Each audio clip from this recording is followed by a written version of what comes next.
To ask. Ambrose Pierce once said of prayer, "To ask that the laws of the universe be annulled in behalf of a single petitioner confessedly unworthy." Among those in the court of Alexander the Great was a philosopher of outstanding ability, but little money. He asked Alexander for financial help and was told to draw whatever he needed from the imperial treasury. But when the man requested an amount equal to $50,000, he was refused, and the treasurer needing to verify that such a large sum was authorized. When he asked Alexander, the ruler replied, "Pay the money at once. The philosopher has done me a singular honor. By the largeness of his request, he shows that he has understood both my wealth and generosity." I wonder by these two illustrations whether or not I understand what it means to make petitions to a God who can grant any request I can possibly ask. Oh, I know the verses that tell me about prayer and the ability of God. Yet I cannot help but think that many of my prayers are vain repetitions, and that they lack the fervor God desires in me. Psalm 86 is a prayer rather than a musical composition. According to Hebrew scholars, it lacks the rhythm and flow typically found in a psalm. Many have supposed that this was written at a time of immense sorrow in the author's life. It is a fragmented psalm that lacks a coherent line of thought. However, we do find an earnestness and directness from the author that is quite touching. It is here that we observe the purity of the psalmist's desire for God to answer his prayer. The phrase, "lift up my soul," is a phrase often used to express the depth of one's prayer, that it comes from the very bottom of the soul. Have you ever had a prayer come from that depth?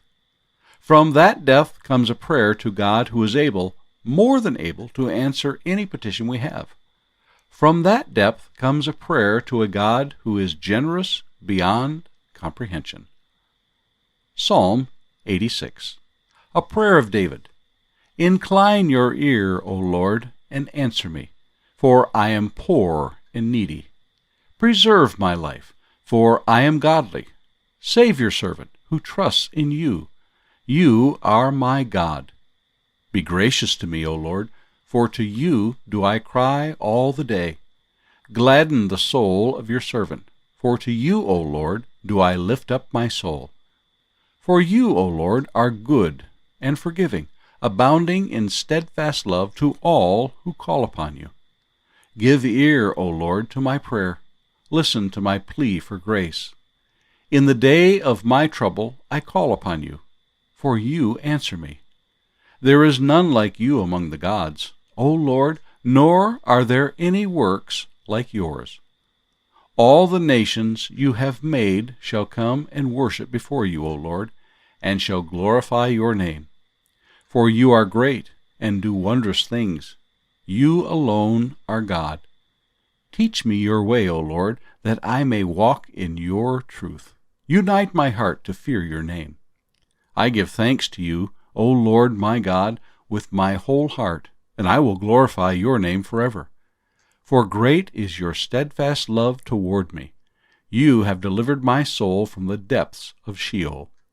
O God, insolent men have risen up against me. A band of ruthless men seeks my life, and they do not set you before them. But you, O Lord, are a God merciful and gracious, slow to anger, and abounding in steadfast love and faithfulness. Turn to me and be gracious to me. Give your strength to your servant, and save the son of your maidservant.